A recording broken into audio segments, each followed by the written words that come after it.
রাজ্যে লক্ষ লক্ষ মধ্যবিত্ত নিম্নবিত্ত মানুষ এখানে আসেন, তাদের টুরিস্ট ডেস্টিনেশন দীঘা। এই বিরাট সমুদ্র তটে মাত্র 63 জন নুলিয়া রয়েছে। কিছুদিন আগেই একজন চিত্র পরিচালকের মৃত্যু উদয়পুরে ঘটেছে। উড়িষ্যা সরকার সিট বানিয়েছে। আমি এসপি পূর্ব মেদিনীপুরকে নির্দেশ দিয়েছি অবিলম্বে হোম সেক্রেটারি, ডিজিপির মাধ্যমে হোম সেক্রেটারির কাছে পাঠাতে এই মামলাটাও যাতে সিআইডি নিয়ে নেয়।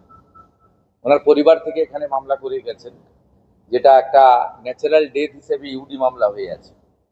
খুব অন্যায়। আমরা নুলিয়াদের সংখ্যা বৃদ্ধি করার জন্য বলে গেছি, আমি এসডিও কাঁথিকে দায়িত্ব দিয়েছি। নুলিয়াদের অর্থনৈতিক সুরক্ষার প্রশ্নে তাদের অর্থ বৃদ্ধি করার কথা বলে গেছি। 630 টাকা করে পায়, কতটা বৃদ্ধি করা যায় তারা অ্যাসেসমেন্ট করে ঠিক করবে। আমার এই মিটিং থেকেই হেলথ সেক্রেটারিকে বলেছি এখানে নিউরো সার্জেন, কার্ডিয়াক এবং অর্থোপেডিক সার্জেন পাঠাতে, 100 বেডের মিনিমাম হসপিটাল করতে দীঘা, 5টা আইসিইউ, 5টা এইচডিইউ, 5টা বাচ্চাদের SNCU, trauma ambulance, AC dead body career, minimum একটা ইম্পর্টেন্ট টুরিস্ট স্পট।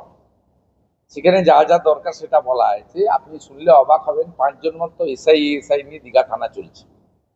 ডিএসপি দিয়ে রেখেছে, আইসি দিয়ে রেখেছে, মানে মাথা ভারী প্রশাসন। উপরটা খুব সুন্দর, নিচটা অন্ধকার, প্রদীপের নিচে অন্ধকার। 15 জন কনস্টেবল, ভাবতে পারেন দীঘা থানাতে।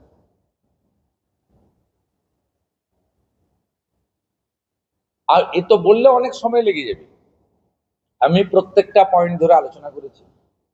মূল বিষয়বস্তু যেগুলো আপনাদের বলার, তো হেলথ বা ইত্যাদি সুরক্ষার, পর্যটকদের সুরক্ষার বিষয়, এগুলো বলার সাথে সাথে আমি যেটা আপনাদের কাছে বলা দরকার সেটা হচ্ছে আমরা একদম দাঁড়িয়াপুরের পেটুয়া পর্যন্ত কোস্টাল এলাকাকে এর সঙ্গে সংযুক্ত করতে চাইছি।